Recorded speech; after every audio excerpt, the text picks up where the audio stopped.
Good evening and welcome to the first public meeting for connecting North Texas communities with emerging transportation technologies. I am Tom Bamonte. I'm Senior Program Manager for Automated Vehicles at the North Central Texas Council of Governments. We're an agency responsible for doing transportation planning in North Texas. We support our policy board, the Regional Transportation Council, which is comprised of a group of your elected officials. We do planning up to 30 years in advance, trying to decide where we're going to build highways, transit, bike, sidewalks, you name it. If it's in transportation, it's in our wheelhouse.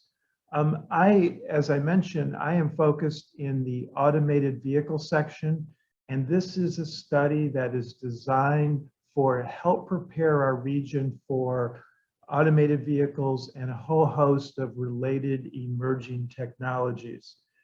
So we've assembled a group of experts. You'll hear from some of them tonight. But getting input from you, the public, is one of the key and most important parts of this planning process. So I want to thank you for being here. I want to encourage you to participate and stay engaged tonight and beyond tonight. And I'm going to turn it over to Denise Smith to take us through the planning process. And again, thank you. Be active, ask your questions, share your ideas. We're really glad that you're participating in this process. Denise, I'll turn it over to you. All right, thank you, Tom. So as Tom mentioned, my name is Denise Smith, and I will be your host for the evening. I am a part of the project team who's supporting NCT COG, and I'm excited to be here with you virtually. And I'm excited about the emerging transportation technologies that are coming to the region. So before we get started, I want to provide some short instructions for participating tonight. So as you can see on the screen, you can provide comments in the chat. You can raise your hand to let us know that you need something from us or that you have a concern. And you can ask questions in the Q&A box. So we do have a Spanish translator, so you can ask questions in English or Spanish. So we're going to start off with a couple of polling questions on Mentimeter. So if you're new to Mentimeter, you simply go to menti.com and enter the code 35401087. Or you can click the link that will be added to the chat, and you can go directly to Mentimeter from that using that link. So I'm going to leave this up for a few seconds to allow you some time to get into Mentimeter, and then we'll turn it over to you all to let us know your answers to some of the polling questions.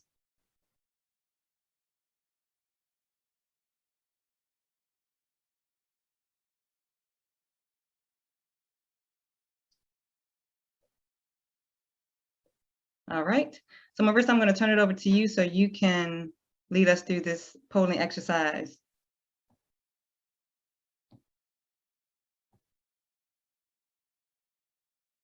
All right, so the first question I see is it's already populated. So where are you joining us from?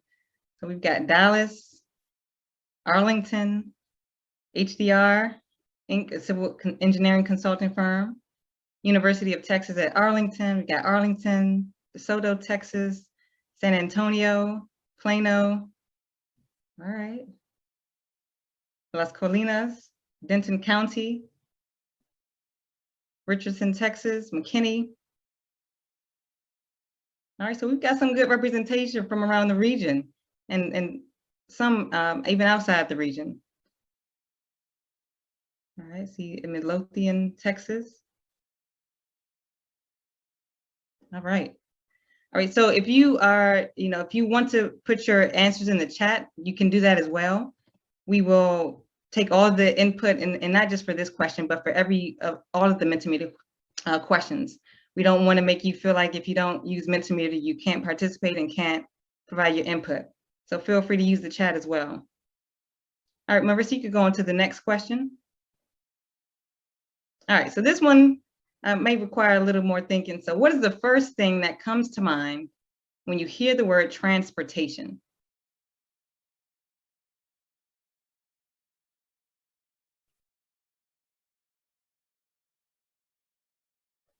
So what is the first thing that comes to mind when you hear the word transportation? All right, we have train, safety, mobility, congestion, roadway, ITS, airplanes, air pollution, traffic operations, challenges, expensive, infrastructure, vehicles. Okay, a lot of input. I like this. Walking, okay. Get the active transportation in there. Uber, private, way to get around, okay. All right, and you all can continue putting these in. We'll hold off on going to the next slide so we can get some more input. Okay. Interchanges, jobs. Okay.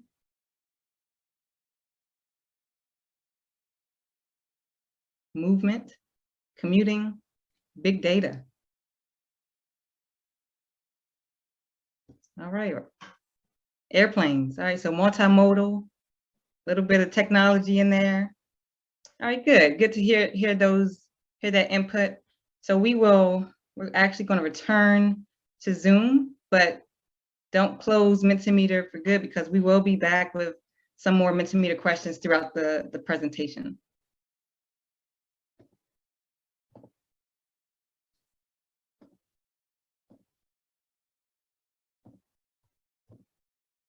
All right.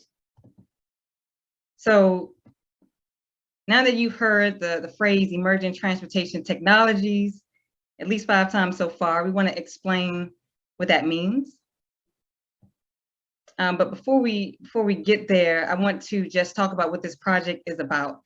So connecting North Texas communities with emerging transportation technologies. So that is a mouthful. And instead of having a short, catchy title that had a nice acronym, we wanted to make sure that we had a project name that really conveyed what this project was all about. And that is connecting North Texas communities with emerging transportation technologies. So this project is a part of a 3-phase automated vehicle program known as AV 2.0 for short. And this particular project is AV 2.1 or planning. So imagine or think about how much transportation or technology has changed over the last 5 to 10 years. So think about the ways that you used your cell phone, different apps like grocery delivery or ride hailing apps, and just think about or imagine what that will be like in 10 to 20 years from now. And so this project is really about imagining and preparing for those changes in technologies that we know are coming. So this project's objective is to help North Texas communities plan for the arrival of emerging transportation technologies. And we want to continue to hear from you. So back to emerging transportation technologies. So instead of telling you or just telling you and showing you what that meant through some slides and pictures, we want to show this through an interactive, or sorry, a video. So the video, if you're familiar with some of these, we want to know. So drop it in the chat. But I'm going to show this short video.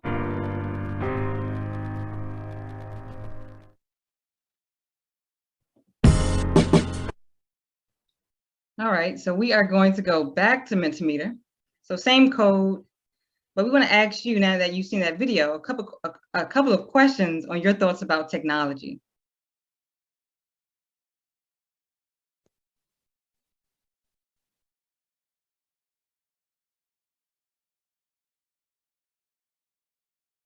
All right, so we have the link in the chat. You still need the code. So the first question of this round, which of these technologies and services do you currently use? So we've got grocery delivery is A, and you all should see these images on your phone or your laptop or other device as well. B is working from home or attending school virtually. C, ride hailing and car sharing. D, shared bikes and scooters. E, same day delivery. F, want to highlight Dart's Go Pass. G, blind spot detection. H, lane keeping assist. And then I, which is your adaptive cruise control. So let us know which of these you currently use. All right. So a lot of people working from home and participating in school from home nowadays. All right. A lot of people using ride hailing and car sharing, grocery delivery as well. All right. We have a little less on the shared scooters and bikes, adaptive cruise control and lane keeping assist. But it seems that in general, we are very familiar with these technologies. Okay. All right, so similar question, but thinking a little more into the future. Which of these technologies could you see yourself using in the future? So A, automated vehicles. We have B, connected cars. C, automated shuttles and buses. D, so automated ride hailing services. So instead of a driver coming to pick you up, an Uber driver coming to pick you up, it would just be a driverless vehicle to take you where you need to go. E, drone delivery. F, robot delivery. G, high-speed train. H, a pneumatic tube transportation such as Hyperloop. And I, your air taxis. So let us know which of these you could see yourself using in the future. Okay, seems like we have some technology enthusiasts. All right, high-speed train is taking the #1 spot right now, followed by automated buses and shuttles. Drone delivery, okay. And connected cars following behind that, and then Hyperloop. I'm actually surprised to see Hyperloop ahead of automated cars, okay. The excitement of the Hyperloop is still around.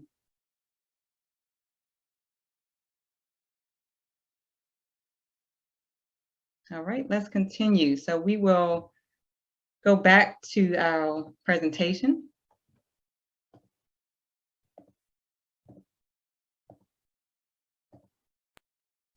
And I just want you all to know that the input doesn't stop here. So we want to hear more on your thoughts about the technology. So we have a public survey that is open through August 31st. It takes only about 5 minutes to complete and is available in both English and Spanish. So you can visit the website connectntxfutures.org to access the survey, and you'll see it on both the home page and the Get Involved page. And the survey simply asks questions about your current transportation and how you feel about emerging transportation technologies.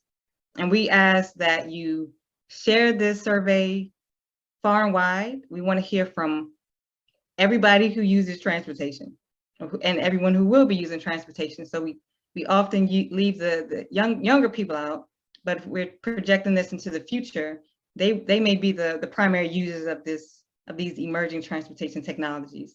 So please share, please take the survey if you haven't already, and thank you to those who already have. All right, here's a snapshot of what we have heard so far for a specific survey question. And the survey question is a little similar to what you did in the Mentimeter, but it says, would you and your household consider using the following technologies to support your travel needs around the Dallas-Fort Worth area? So this one specifically around, we also have a question that asks about traveling within or, between cities or between areas and between regions in the state. So as an example, we have automated cars, right? So what you'll see in the figure is that for each technology, you'll see the % of people who said yes, no, and not sure. So whether or not their household would consider. So as you see with automated cars and pretty much the same trend for the other ones, that we're learning that while many people who have responded are excited about the technologies and willing to use them, we still have some who are hesitant. And by learning, by educating, your communities might be able to create opportunities to help people get exposed to automated vehicles and become more informed about them. And perhaps their answers may change a bit. So again, make sure you check out the survey and complete it and share it. All right, so I've talked a little bit about what we've heard so far. I'm going to pass it over to Khaled, who's going to talk to us about what we've learned so far about what's currently happening in the region as it relates to transportation. So Khaled? Okay. Thank you, Dennis. Good evening, everyone. My name is Khaled Abdelghani. I'm an engineering professor at Southern Methodist University. I'm also serving as part of this studies consulting team. So this evening, I'll be sharing with you some statistics that describes the region's current state. I hope that this number that I will share with you demonstrate the importance of this study and also the need to explore how emerging transportation automation technologies could address some of the problems or the issues that our regions are struggling with. So as you see here, is in the first slide here, we're talking about the growth that happened in the area over the past few decades. So we know that the Dallas-Fort Worth region has been experiencing significant growth during the past few decades. The region is the fourth most populous in the country and the most populous in the state. The region is adding almost 1 million people per decade since 1970. In 2010, the population was estimated 6.4 million residents. This number will estimated to grow to about 11.2 million in 2020, in 2025. You can see here in the map, this is kind of like where this is kind of like the 2019, 2017 region here, like in the region, and you see how the growth will happen or predicted to happen in 2045.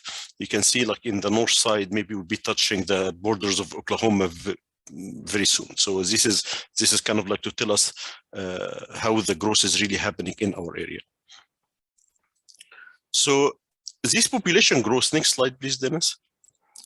So this population growth has resulted in significant stresses to our transportation system.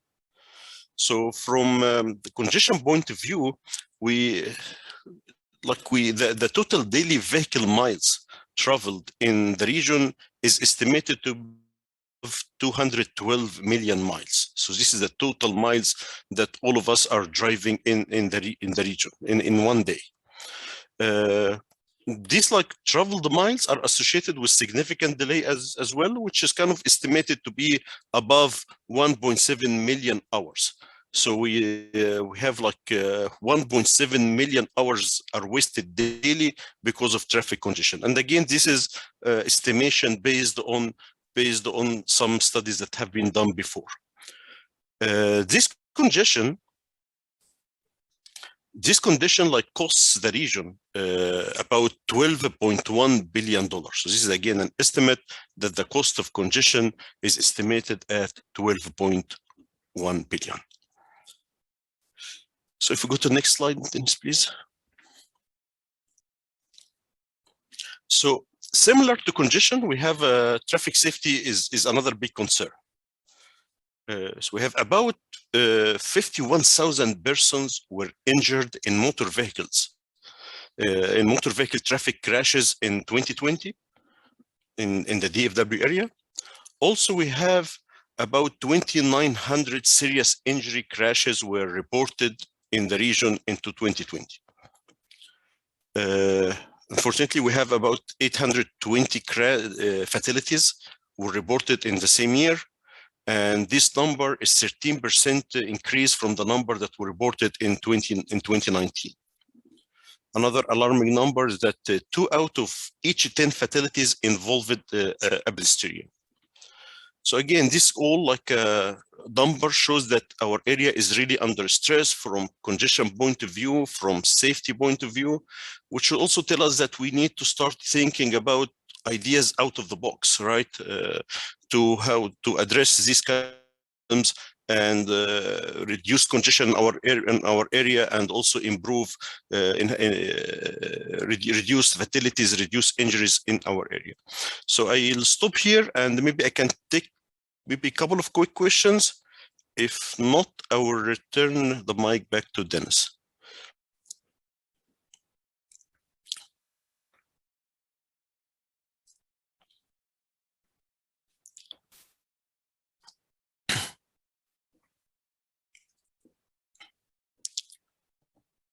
I think I see someone raise their hand.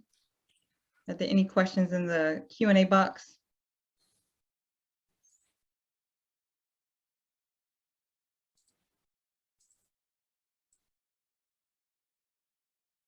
I don't see like open questions.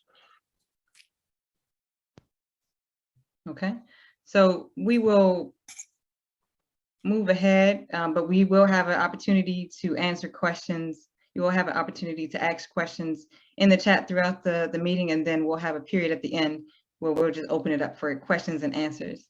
So we can always come back. Very good. All right, thank you, Khaled. Thank you, Dennis.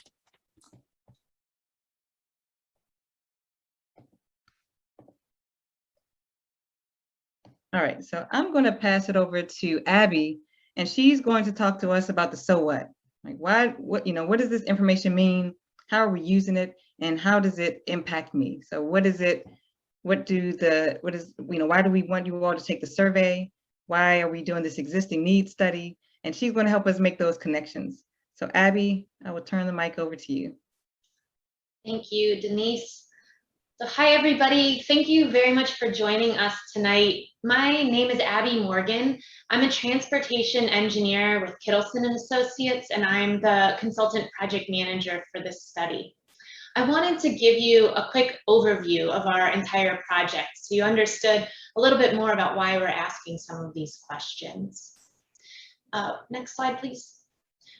So we are very excited about new technologies that can make our lives easier by either making transportation cheaper, making it just easier to get around or use different modes of transportation.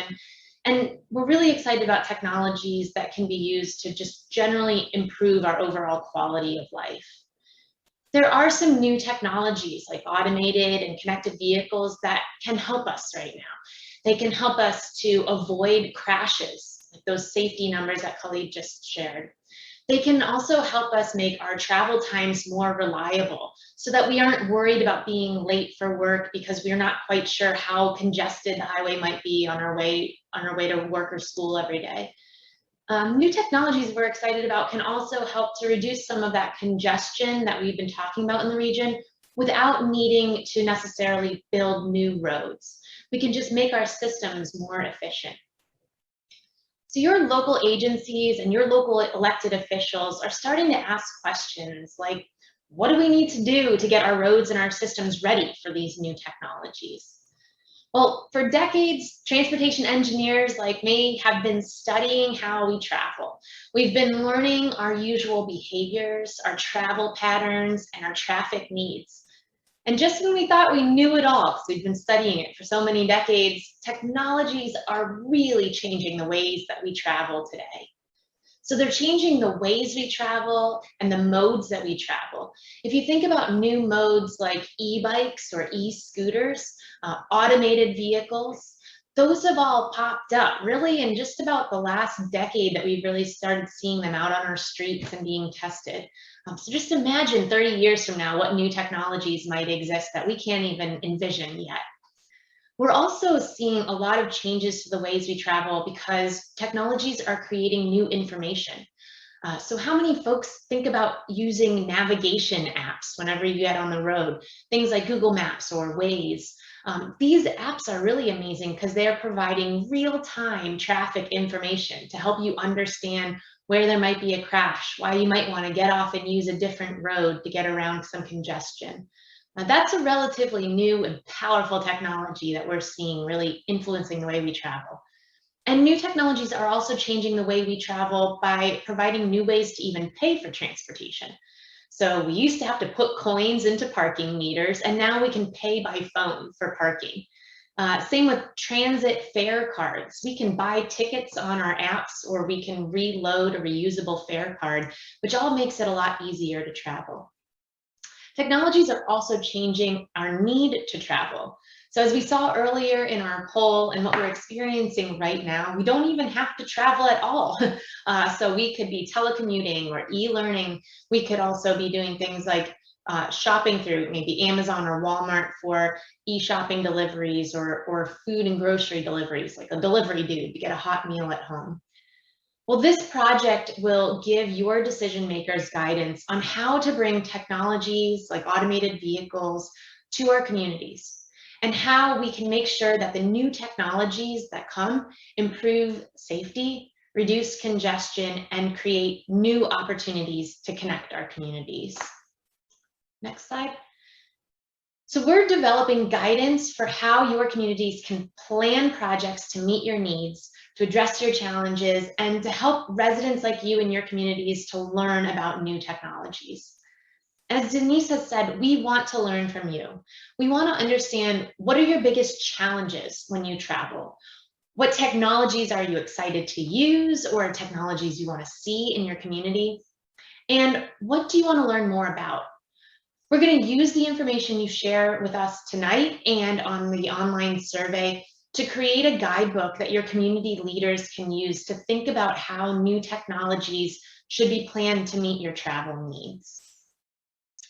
Now, over the next 10 months, we're going to be creating this guidance. Next slide, please. This fall and winter, we're going to brainstorm different scenarios for technology deployment in the region, and we're going to study what the transportation impacts could be for each of these scenarios.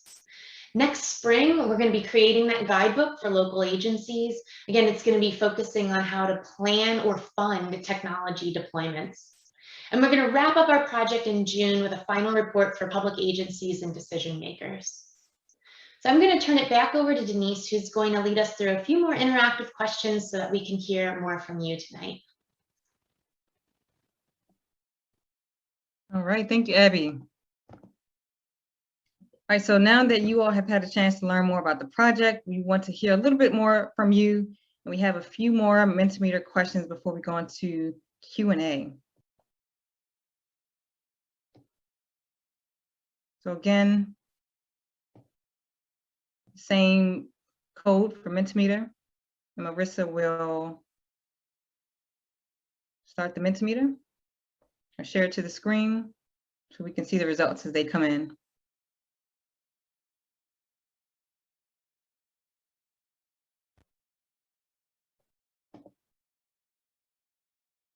All right, so first question, what excites you about emerging transportation technologies? So not only would you use them, but what are some of the things that make you excited about these technologies coming? All right, they're clean, having to drive less, ease of travel and shortened travel time, better safety, self-driving vehicles, making space for more walking and biking, right, for sure. Infrastructure can change.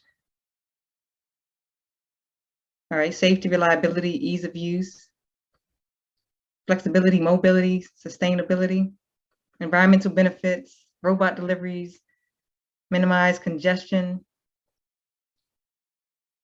And Marissa, if you press the space bar, you may be able to go down a little to see other answers if there are any more below that. All right, receive carbon emission. Okay. Less congestion and safer roads, enhanced safety, schedule benefits, seeing family more. Okay, so less time, right? So not only less time on the road or less time traveling, but the other side of that, what can you spend that time doing instead? Real-time travel notifications, jobs, okay? Reducing time cost of commuting. I see something down there, great for elderly/youth travel. All right, thank you all. And let's go on to the next question.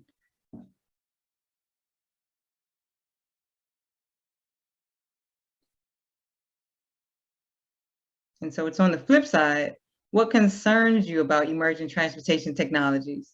So what concerns do you have?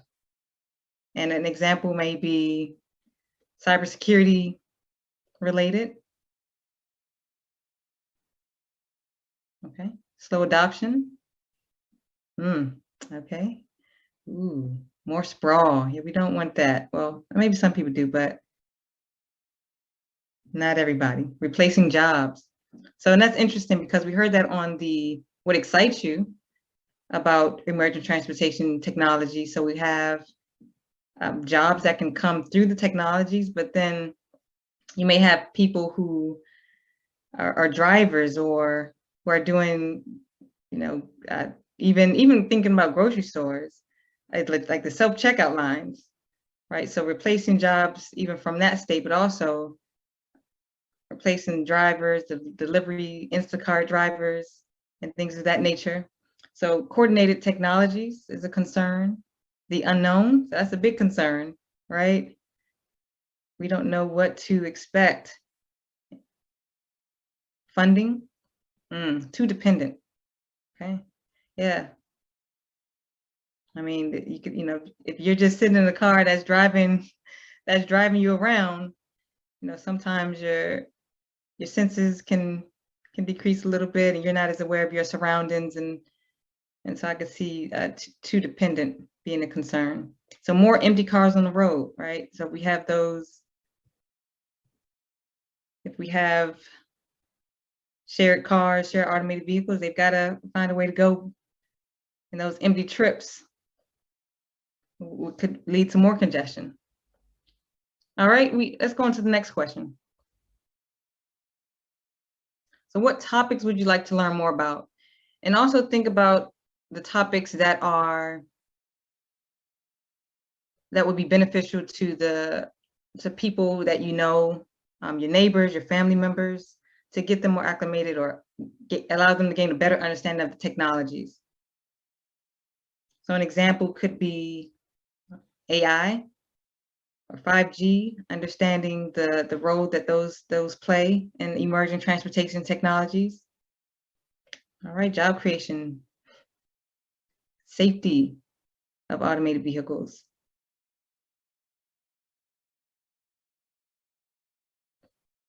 Right, system integration. How it will actually help, for sure. How it works, environmental impacts. And I think that like the how it actually helps is a really important component of, and it really speaks volumes to what we're doing here, which is trying to be proactive with this project, because we don't just want the technology for the sake of having the technology, but we want to make sure that the technology is actually addressing concerns. So we know that the technology is coming, it's just a matter of being strategic about how it's used. Pros and cons of deployment, changes to daily life, adoption timeline, EJ, I take that to mean environmental justice. Right. Scenario development, who provides services. I don't think I've seen, I haven't seen insurance yet. Maybe I've seen maybe there's something similar. Creative public funding, okay. Public perception. All right. Very good input. We do have one more question for you, and it's how did you find out about this meeting?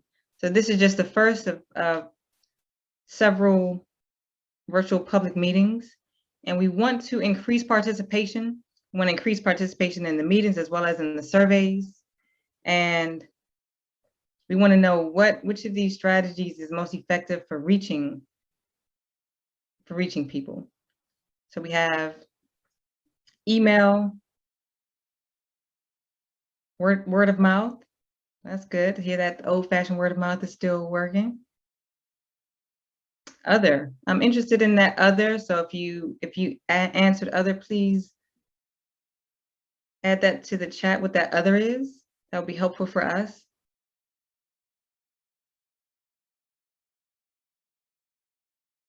And we have Facebook, LinkedIn. So I see the website, LinkedIn, Twitter, Facebook. So a little bit of the social medias. All right. And then I see that we don't have any yet for newspaper ads and public libraries. So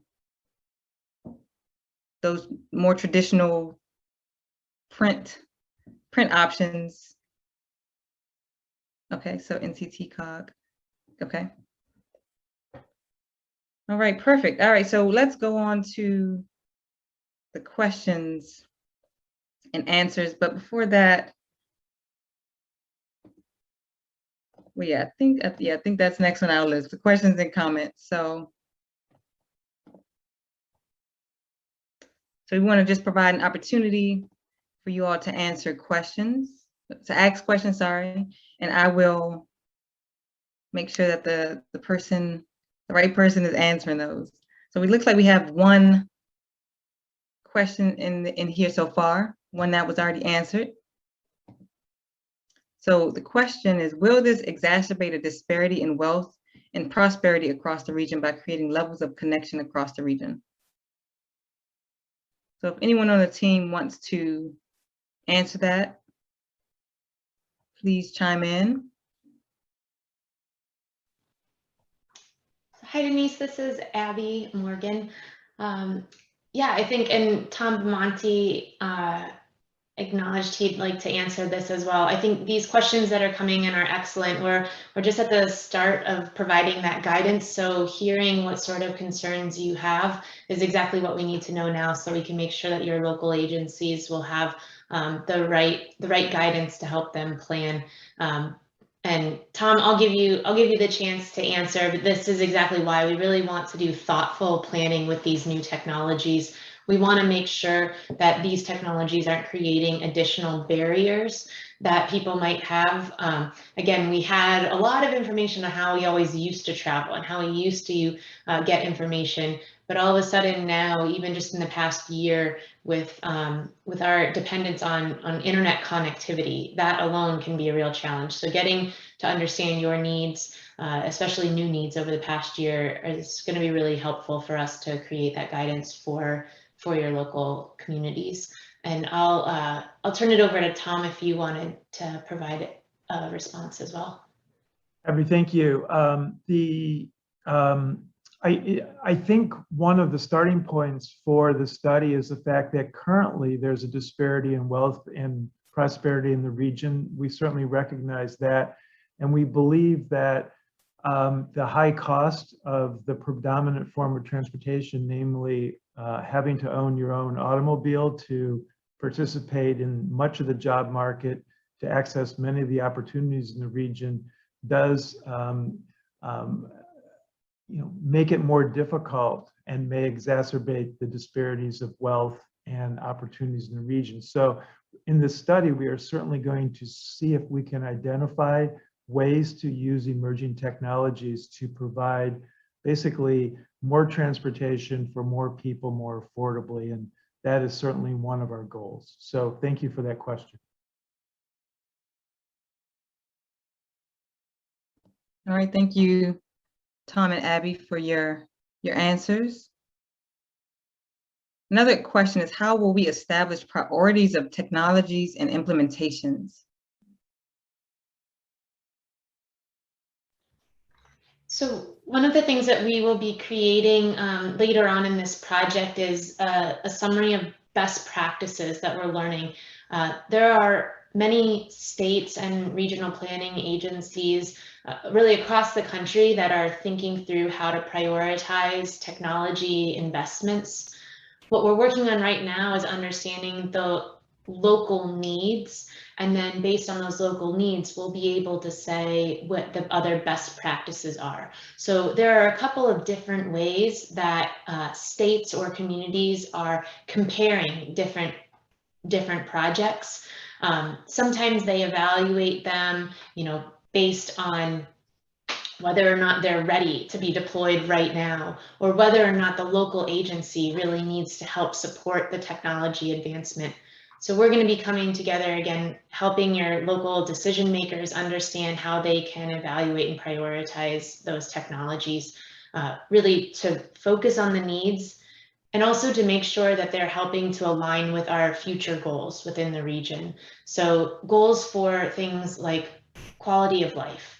Not everything has to be just about congestion. That's not the only metric that we care about in transportation, but looking for ways that we can prioritize all goals, giving people more access to transportation, easier access, affordable access to transportation. Those are all part of our goals to help improve the way we have quality of life just using technology. Okay, does anyone else want to add to that? Thank you, Abby. All right, so I see another question is, what is your plan to make sure that low-income communities have access to these technologies? I think I'll weigh in a little bit of this. I think Tom mentioned a significant component of it, which is the opportunity for us to be able to use shared vehicles as a way to eliminate the barrier to that access to jobs, for example. So if we really have to consider how to use automated vehicles and connected vehicles strategically, so that we're not just carrying on the same some of the same concerns that come with transportation options today. So, but I also would like to push that we need to hear from these low-income communities.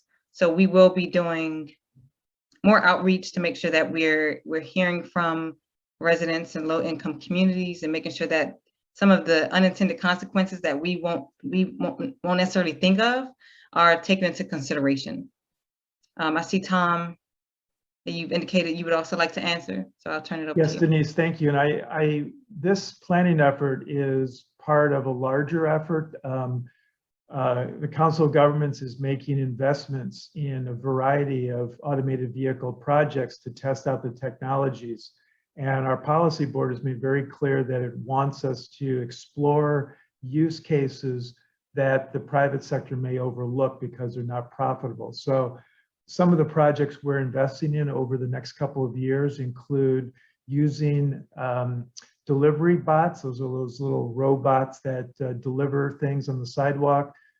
Exploring in conjunction with Paul Quinn College, supplying food to families using delivery bots. We're also investing in automated vehicle deployments in and around 2 community college campuses, and that's including service in relatively low-income neighborhoods. In another deployment in Richardson, we're exploring connecting seniors to community centers and social service centers.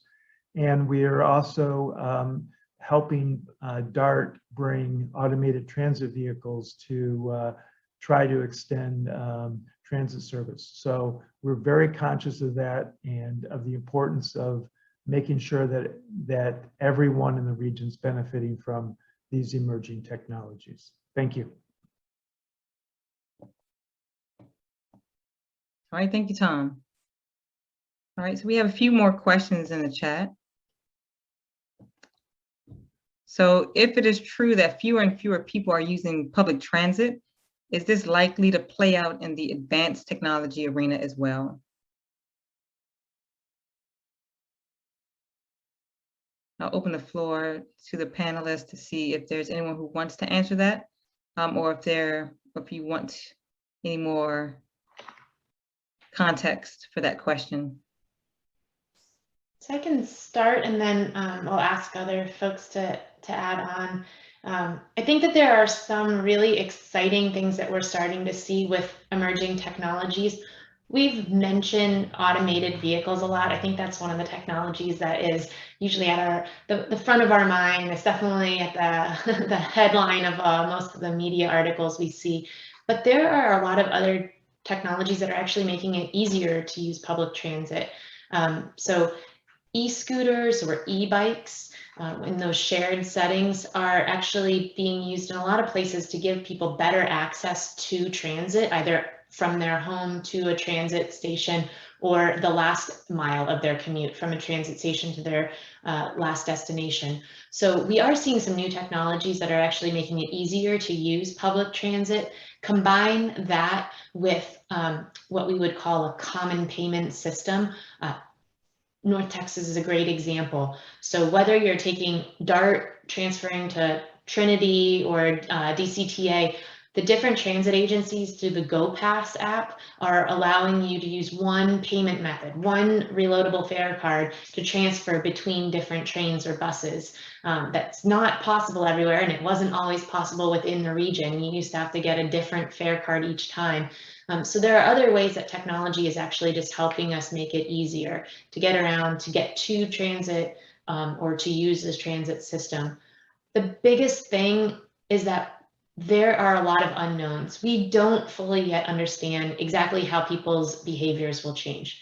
We don't know exactly what the new normal will be after COVID, you know, however we define life after COVID. So, you know, trying to understand how people will change their behaviors because they're using technologies, or how people's behaviors are changing, whether or not, just with how we're changing the way we travel in general. Those are things that our agencies need to monitor. So we're going to need to give guidance to agencies on what sort of data they would want to monitor to see what sort of trends we're following. And the other way that we can also help to stay and move in directions that we want is by giving people better on-demand access, either to information or to different transit solutions. So the focus of this project is really that there's not just a one-size-fits-all solution. There's not a single technology that'll solve all our problems, and it might not be deployed exactly the same in every community, but we're giving those best practices, and we really need our local agencies to start understanding how residents, employers in our communities will use these technologies so that we create the future that we want for our region.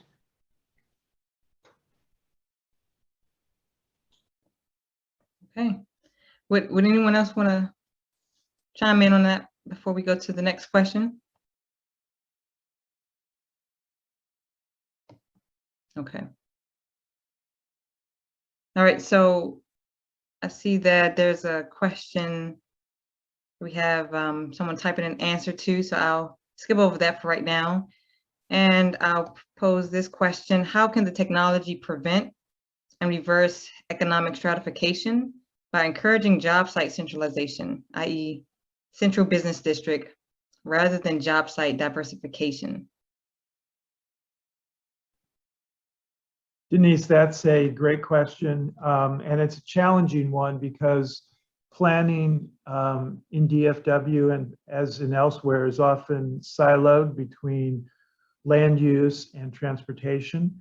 I think what it will take a combination of land use policy changes and transportation policy changes to connect people to destinations more effectively. One of the things that I think someone referenced is the impact of the pandemic. We are exploring, I'll call it virtual travel, just as we've all traveled to this meeting virtually. I think one of the ways to help people overcome the sprawl in destinations is to provide a richer set of virtual connections. Where we're studying in terms of emerging technologies is, can we move people more effectively in space, more affordably, more effectively, more types of people, to connect them to their destinations more effectively. So as I think we've said before, this is a key part of our study and a key part of our investment strategy is how can we more cost effectively connect people to their life destinations so that folks can realize their maximum set of opportunities. Whether that means physical clustering or whether that means transportation linkages, both virtual and physical, my guess is it's really a combination of the two. Thank you. Thank you, Tom. All right. So I have one more question. I see one more question in the chat. You all can let me know if I'm missing any, but I just want to confirm whether or not Clint is responding to that. Yes, and I'll just go ahead and finish typing since I've invested this much time in For sure. typing it. Let everybody see. Okay, okay. And the question, which will be in the answered section for you all to see, is how has the area of big data or has big data changed the way planners think about the strategies of implementing these technologies? So Clint is writing us his dissertation, and we will see it in the answered section. All right, so I'm going to keep moving forward because I want to make sure that we finish on time, and then we will make sure that that question is answered.